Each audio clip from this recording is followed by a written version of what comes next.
What if I told you that hitting controlled draws and fades could be well within your reach? Hi everyone, my name's James Robinson and welcome back to Get Good at Golf. On this channel we aim to help you get good at golf Monday right through to Friday. Guys, if you want extra content, if you want giveaways, if you want meetups in the summer, make sure you check out our membership over on Sunday Club. But today we're talking about how you can hit better golf shots and control those ball flights. So if I stand up here, you can see we're on a par 3, we've got water short, bunkers on the right.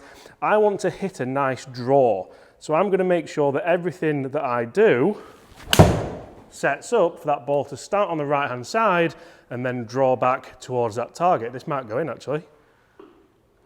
Right on line. Now if we look at the numbers for this shot, Chris is going to explain exactly what I've done there to make sure that I can start that ball right and bring it back to target. So you'll see from the numbers on there, what we want to do to hit that perfect draw is we need to get your club path working out to the right, which we can see, as James shows us nice there, is 4.2 degrees out to the right. And we need a closed club face to that path, so that is minus 3.2 to the left. So that's going to encourage that ball to start to draw and start to curve to the left. It absolutely is, and the big premise about shot shaping is that relationship between the club path and the club face. If you can marry those things in unison, you'll have a long, gracious relationship with the game of golf. Talking about marriage and relationships, I'm not sure why. But if I then want to hit a fade, a lot of people think with a fade, well, I need to have the club face open because I know the ball's going to go right. But actually, the club face is going to be close to the target, but the path is going to be further left or further closed, if you like. So you can see I'm setting up slightly differently here. Chris is going to give us some great drills to do this at the end of this video as well. That started way left. It's trying to come back, as you can see. I caught that a little bit toey. It wasn't the best strike. But again, if we look at the numbers here, I've really tried to over-exaggerate that. And you can see the club path massively to the left there. Probably a little bit too much trying to show you for the video. But again, it's faded back because that number is a little bit less than that one. Ideally, that one would be half. So the face to the path would be half to the club path. But what am I doing to set that up? How am I getting that relationship every time without fail?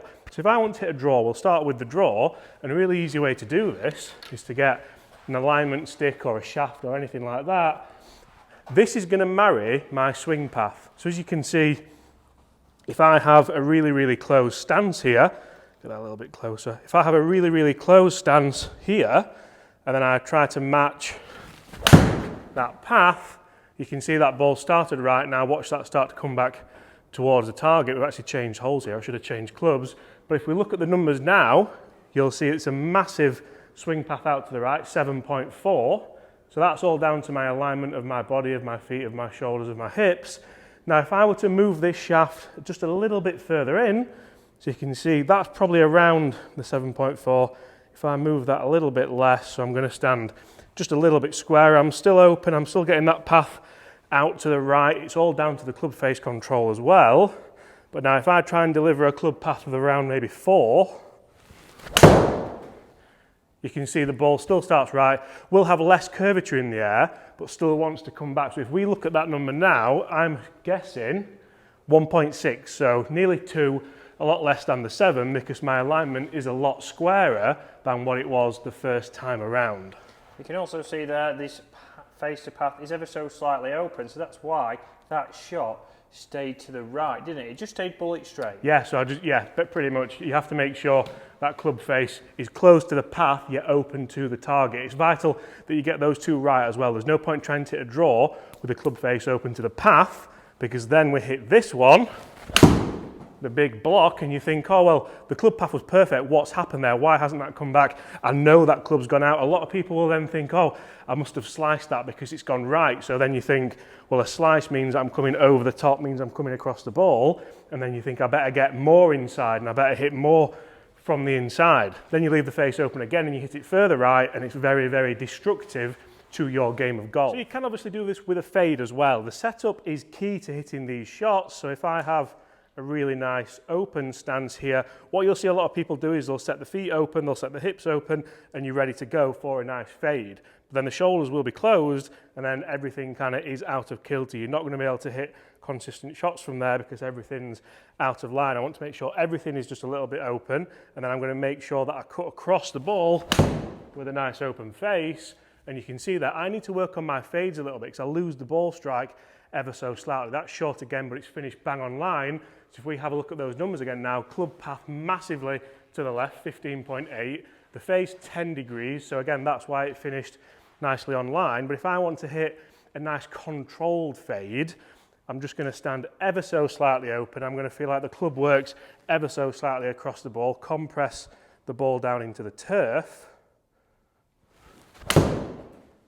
And you can see that's not started anywhere near as left, which means the club face was squarer to the target, and we've actually been able to almost carry that. I think those numbers are more in the realm of what you would play. You see the face to path is almost half of the club path. Again, that's why we've hit a nice, pretty straight shot there with just a little bit of fade on it. All these things can really help you hit better golf shots, hit better shapes. Now, Chris is going to throw some drills at us to help us do this more consistently. So you'll see here, this is a drill that you can set up with your alignment sticks, with your clubs, just to give you a visual of what we are wanting to see when we're playing shots right to left or left to right. And that's because a lot of people overdo this. So like James said, we want to get you, if you're trying to play a draw, we're getting everything a little bit to the right, the club face is going to be close to your path, and that's going to create, hopefully, a little draw shot. One of the biggest things that I see when people try and play a draw, because everyone knows, well, if I hit a draw, I'm going to get a little bit more distance, I'm going to get it running, it's better than a fade, it's better than a slice. They do exactly what James said for the slice, but opposite. What I will see is they close the stance, but they often have the shoulders still pointing to the left. So from there, we're already, again, fighting against it. We're then still going to take the club outside. We then see people lose the balance. And although the setup, thinking the feet are closed, the shoulders are pointing way left. We're still going to come over the top, and we're going to hit a slice when we're trying to hit a draw. But this is the thing we're wanting to work on. So this first alignment stick, or shaft, as it is the case, is your target line. So that is your target line, and that's where we're trying to get the ball to finish. The second one is our club face. So our club face is actually open to our target, but it is close to the third stick, alignment stick we're still going with, which is our path. So our path is going to be the one out to the right. The club face is going to be ever so slightly closed, and that's going to get us drawing that golf ball back towards our intended target line. The problem we see from people when they set up for a draw is they go, okay, right, I set my club face at my target because that's where I want it to draw. I close my stance, and then when we hit this shot here, what we'll see is an overdraw. So I'm going to hit that quick one that's a little bit left of target, moving left. That's why I hit when I'm under pressure, by the way. Cart path and everything. So that's what we see from there. You'll see that my path is out to the right, which is nice. It is 4 degrees out to the right, but the club face is more than the club path.